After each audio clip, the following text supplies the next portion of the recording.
We'll start off on a rather sad note. 3 persons have been burnt to death in an accident at Anloga Junction in Kumasi Thursday evening. They were occupants of a tricycle popularly known as the Pragya. Eyewitnesses say the motorcycle, which was crossing the intersection from the airport road, got knocked and dragged by a trailer which had failed brakes from the Oforikrom end of the Kumasi-Accra highway. The motorcycle with its occupants were still burning when our news team got to the scene late last night. Other firms, Erastus Donko was there. He joins us. A really sad scene it must have been, Erastus. Tell us what the mood was when you were witnessing this last night. It was very emotional. It was graphic to see people, human beings, burning inside a Pragya motorcycle. It was mind blowing. It's something I've never witnessed before, and so it sent shocks down the spine of many who had gathered there. And you saw that woman who was wailing. She doesn't have any family member in that accident, but the sight of people burning in that tricycle got her so emotional. People were wailing here and there. Erastus, usually in incidents like this, we know that even though we've been cautioned not to do that, people try to save persons who may be trapped in the vehicle. Was that the scenario here? Were they trying to save the persons who were trapped? Unfortunately, I don't know why, but this one, nobody even ventured to try to even quench the fire. You could see a number of people, thousands of them, gathered around the burning tricycle, and nobody even ventured to try to even pour water on it, and until the fire service personnel came around. And so when we got to the scene, they had been burning for like 15 minutes, and we stood there for like 10 minutes before the fire service personnel came around. So in all, they could have been burning for like 30 minutes inside while people watched. Maybe it's because of the nature of the fire. It was so blazing that nobody wanted to get close, or they didn't know how, and they felt that the people were burnt already, so there was no need even trying to help them or in any way. Erastus, tell us what eyewitnesses shared with you on what led to the accident. So this trailer vehicle loaded, I don't know what is loaded with because it was covered. It has the inscription AB Zico Limited, and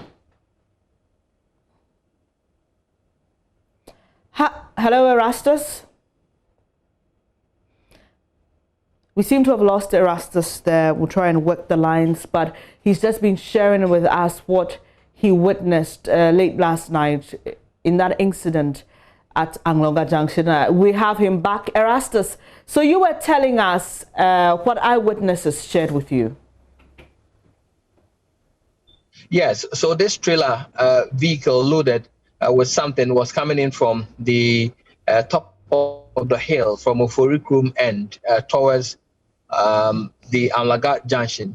I'm told that it lost brakes, and so it was descending at top speed.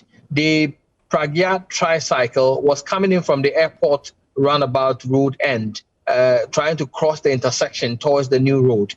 And so it knocked the tricycle, knocked another, vehicle, and then it dragged the tricycle on the ground for about 10 meters to in front of the Total fuel station. And so whilst in the course of dragging it, the metal that was scratching the ground ignited fire and got the motorcycle burning with the people inside it. I'm told this woman is pregnant. We are yet to confirm that, but we also told that she was traveling with the son, and so she, together with the son and the motorcycle rider, got burnt whilst we were there.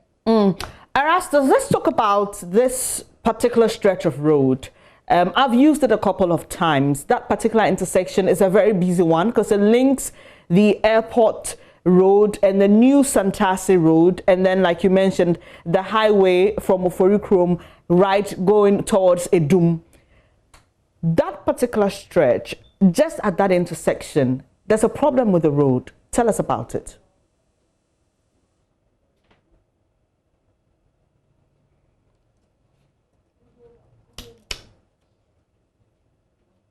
We have raised it many times. There is a problem there.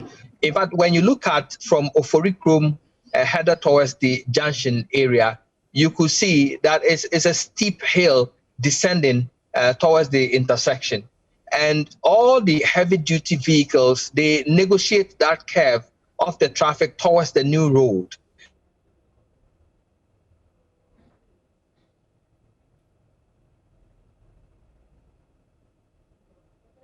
Sometimes they are not able to really control the vehicle that on that particular stretch, with long, heavy-duty vehicles trying to negotiate that curve onto the new road and then crashing into people there. But surprisingly, you find people still trading at that intersection when they've been told it's a very dangerous area. Nobody should trade there. You still find people trading there.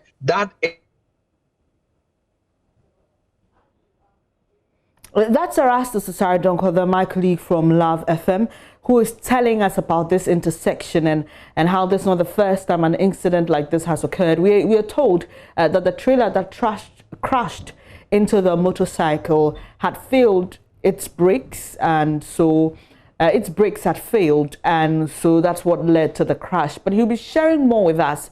Like you just heard him saying, that's not the first time we've reported an incident like this there. I remember some time ago, there was an incident of a beggar who was run over by a vehicle. So quickly, Erastus, if you can hear me, let's just wrap up this conversation talking about the nature of the road there and the fact that this is not the first time a trailer has lost its brakes there. Yeah, exactly. And I must say that the first one, currently we have traders who have lost limbs through accidents at that particular intersection. The last one I covered, one person died, one woman lost one of the legs in that encounter. And so I must say it's a very dangerous area. I don't know what authorities can do because it's an intersection, it's a steep hill, and vehicles need to take precaution. Again, the motorcycle riders also flout traffic regulations at that point. Some of them do not even observe the red traffic light on that stretch. They just run through. And I have seen motorcycles that have been knocked down by oncoming vehicles because they tried to cross on red light. So I think that the authorities can fashion strategies to ensure that we minimize the impact if something like that happens. Erastus, that part of the road also is quite undulating and there are potholes there. Has that been fixed? Yes, they've been able to asphalt that portion. And so currently, I must say, it's a smooth road at the moment. And it doesn't pose a danger like it used to previously. However, on the intersection, getting on the curve towards the new road, a big pothole has been developing for the past 2 weeks. That one has not been sealed and is developing. So in the coming days, if it's not fixed, definitely it's going to get bigger, and it's possible that it's going to create problems there. I appreciate your time. That's Erastus Asaredonko, my colleague from Love FM there, sharing details of that incident he witnessed last night.